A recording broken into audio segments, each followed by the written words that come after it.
Bonjour, j'espère que tout va bien chez toi, sinon je suis de tout cœur avec toi. Nous sommes le jeudi saint, c'est dans l'Église catholique le jour de l'institution de deux sacrements. Le sacrement des ordres, c'est-à-dire le sacerdoce, mais aussi le sacrement de l'Eucharistie, la Sainte Eucharistie, le corps et le sang de Jésus-Christ. Il n'y a pas d'Eucharistie sans le sacerdoce, il n'y a pas de sacerdoce sans Eucharistie. Les deux vont ensemble. Mais pour moi, l'image qui relie ces deux sacrements ensemble, c'est l'image de Jésus à genoux. Un prêtre, c'est un homme à genoux.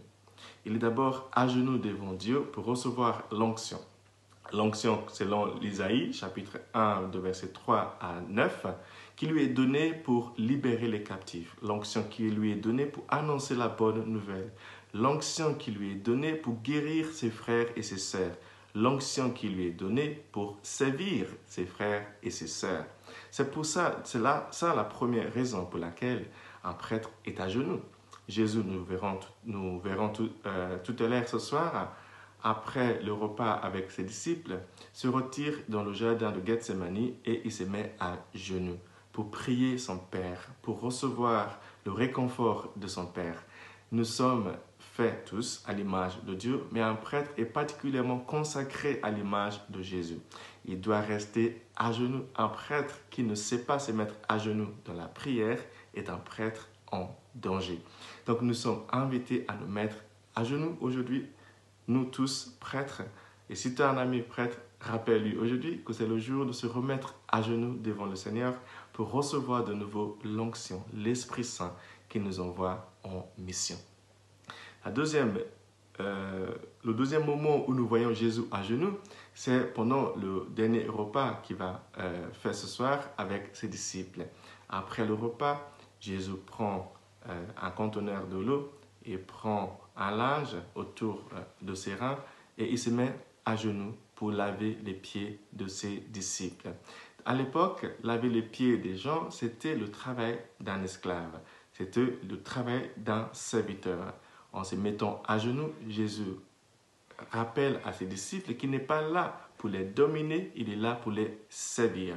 Et après les avoir servis, il dit, comme je vous ai fait, vous faites pareil vous aussi. Lavez-vous les pieds les uns aux autres. C'est ça la mission d'un prêtre.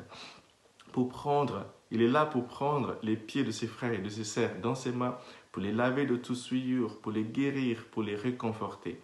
Cette image, elle est très forte parce que c'est une image qui rappelle notre rôle principal de nous mettre à genoux devant nos frères et nos sœurs pour assurer qu'ils ne tombent pas, pour assurer qu'ils sont soignés, pour assurer qu'ils sont sur le bon chemin. C'est ça le travail d'un prêtre. Il n'y a rien d'autre. Nous sommes des hommes à genoux.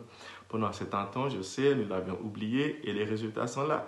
Nous devons nous rappeler aujourd'hui qu'un prêtre, c'est un homme à genoux comme Jésus en deux temps. Dans un premier temps, devant Dieu pour recevoir l'onction afin de servir ses frères.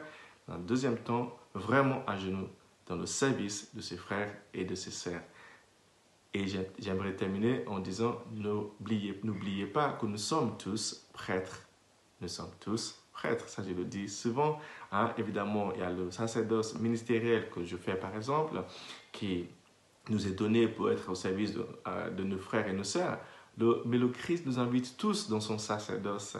Il nous invite tous à nous mettre à genoux devant Dieu pour recevoir l'Esprit Saint, afin d'être renforcés de l'intérieur, afin d'être guéris de l'intérieur. Et ensuite, il nous envoie devant nos frères et nos sœurs et il nous invite à nous mettre à genoux dans le service de nos frères et nos sœurs.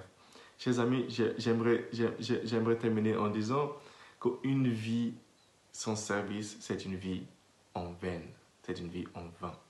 Celle quand nous apprenons à servir les uns les autres, quand nous apprenons à nous laver les pieds les uns aux autres, c'est seulement ce moment-là que nous trouvons le vrai sens de notre vie. J'espère que tu passeras une très bonne journée du jeudi saint et que Dieu te bénisse. Le Père, le Fils et le Saint-Esprit.